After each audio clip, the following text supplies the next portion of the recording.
ہندوستان میں ابن بطوطہ لکھتے ہیں کہ یہاں دریا کنارے ایک وقت ایسا بھی آیا کہ ہندو متاثر ہوئے تو کچھ مسلمان بھی متاثر ہو گئے. کہنے لگے دریا کے کنارے سال کی جو آخری تاریخ ہوتی ہے نا، آخری تاریخ سمجھ لیں 29 ذی الحج، سال کے آخر پہ نا شیطان آتا ہے، ایک بت خانہ ہے اس میں شیطان آتا ہے اور شیطان آ کے اس بت خانے پہ قبضہ کرتا ہے. تو اگر وہاں ایک کواری لڑکی نہ بٹھائی جائے تو وہ سارے ملک پہ قبضہ کر لے گا اور سب کو مار ڈالے گا. لہذا ایک لڑکی کی بلی چڑھائی جائے گی، اس کو بٹھایا جائے گا بت خانے میں رات کو. وہ کواری لڑکی ساری رات وہاں بیٹھے گی، صبح جب لینے جاتے تو لڑکی مری ہوتی. شیطان آیا ہے تو اس کو نہ یہ دینی ہے تو تب اس نے جان چھوڑ. یہ رسم تھی. میں اکثر کہتا ہوں ہمارے تو جو دروازے پہ بھیک لینے آتا ہے وہ بھی قسمت کا حال بتاتا ہے. جس کی اپنی قسمت خراب ہے کہ مانگتا پھر اپنی قسمت کا یہ حال ہے کہ در در کا بھکاری ہے، قسمت کی حال بتاتا ہے. اور کئی دفعہ سونا بھی ڈبل کر دیتے ہیں. وہ پتہ تب چلتا ہے جب سنگل بھی غائب ہو جاتا ہے. خدا کا خوف کریں، یہ قسمت کا حال بتائے گا جو روٹیاں مانگتا ہے. کچھ تو تھوڑا سا معیار زندگی بنائے. ہم مسلمان ہیں، ان کا بھی نظریہ بن گیا. مسلمان بھی اس نظریے کا شکار ہو گئے کہ جناب سال کے آخر میں ایک کواری لڑکی بٹھائیں گے ورنہ وہ سارے ہندوستان کو مار دے گا. ایک حافظ ابو البرکات رحمت اللہ علیہ نام کے بزرگ ہوتے تھے اور سلسلہ عالیہ چشتیہ کے شیخ بھی تھے. لیکن اللہ کی قدرت یہ تھی کہ ان کے چہرے پر داڑھی اور مونچھیں نہیں آئی. کچھ لوگوں کے نہیں نہ آتے بال، کیا کہتے ہیں ان کو، کھودے. وہ ہمارا ایک لفظ ہے، بولتے ہیں پنجابی میں. ان کے چہرے پہ داڑھی نہیں تھی. وہ بھی کبھی کبھی اس رستے گزرا کرتے تھے تو قریب ہی ایک بوڑھی اماں کا مکان تھا. تو اماں بڑی مہمان نواز تھی. اس نے دروازے پہ، اگر تھے بیوہ عورت تھی، ایک کی اس کی بیٹی تھی، دروازے پر اس نے مہمان خانہ بنایا ہوا تھا. آنے جانے والے کو کھانا کھلاتی، چائے پہ شوق تھا اس کا. وہ حافظ صاحب دن کے وقت وہاں آئے.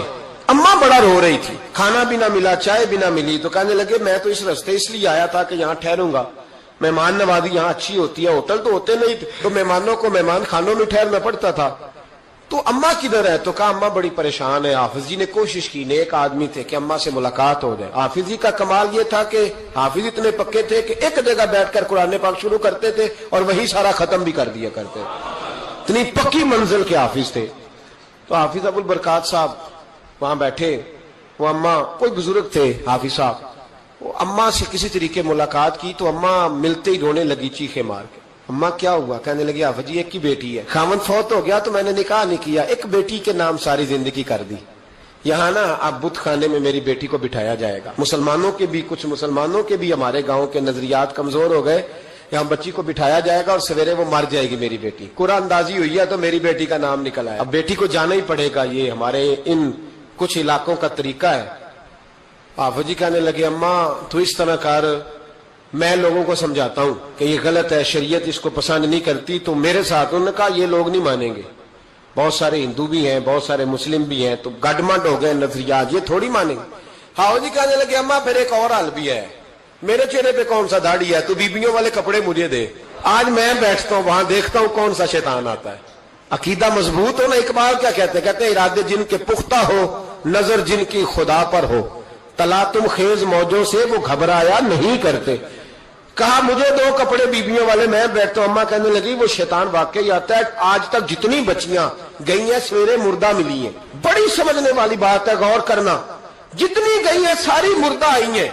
تو حافظ جی آپ کو جب وہ شیطان رات کو دیکھے گا نا، آپ آئے ہیں تو آپ کے تو وہ زیادہ ٹکڑے کرے گا کہ اس نے دھوکہ کیا، مرد ہو کے عورتوں کی جگہ پہ آیا. آپ نہ گئے. حافظ جی کہنے لگے ٹکڑے میرے ہونے ہیں نا، آپ فکر نہ کریں.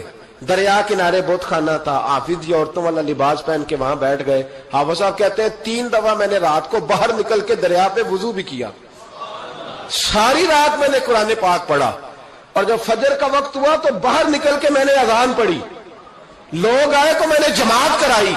اور فرماتے ہندو مسلمانوں سب کو بلا کے میں نے کہا کہ اگر آج کے بعد شیطان نہ آئے تو ہندو کلمہ پڑھتے ہو سارے؟ انہوں نے کہا جی پڑھتے ہیں. فرمایا لو پھر میں بالکل صحیح سلامت آ گیا، کوئی شیطان نہیں آیا.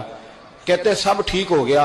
اب لوگ کہنے لگے حافظ جی بات تو آپ کی ٹھیک ہے پر وہ بی بی کیسے مر جاتی تھی؟ جس کو ہم رات کو بٹھاتے تھے سویرے مردہ ملتی تھی تو اس کو کون مارتا تھا اگر شیطان نہیں آتا؟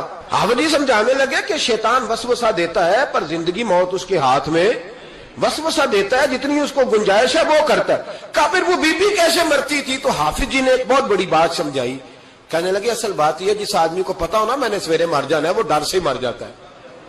جس کو پتا ہو نا کہ میں یہاں مرنے آیا ہوں تو وہ ڈر سے ہی. فرمانے لگے اس کا عقیدہ کمزور ہو جاتا تھا، وہ نفسیاتی طور پر سمجھتی تھی کہ میں نے مرنا ہی مرنا ہے.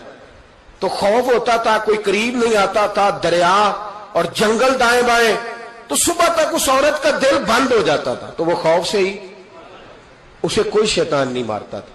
تو فرمانے لگے جن لوگوں پر خوف طاری ہوتا ہے نا انہیں کوئی بھی نہیں مارتا، وہ اندر کے خوف سے ہی مر جاتا ہے۔ اندر کے خوف، بہت سارے لوگ ایسے ہیں جو نفسیاتی طور پر مر گئے، اندر کے خوف سے وہ لوگ مر گئے، اس لیے کہ وہ اپنے آپ کو مضبوط نہ کر پائے، اندر سے مضبوط کریں اپنے آپ۔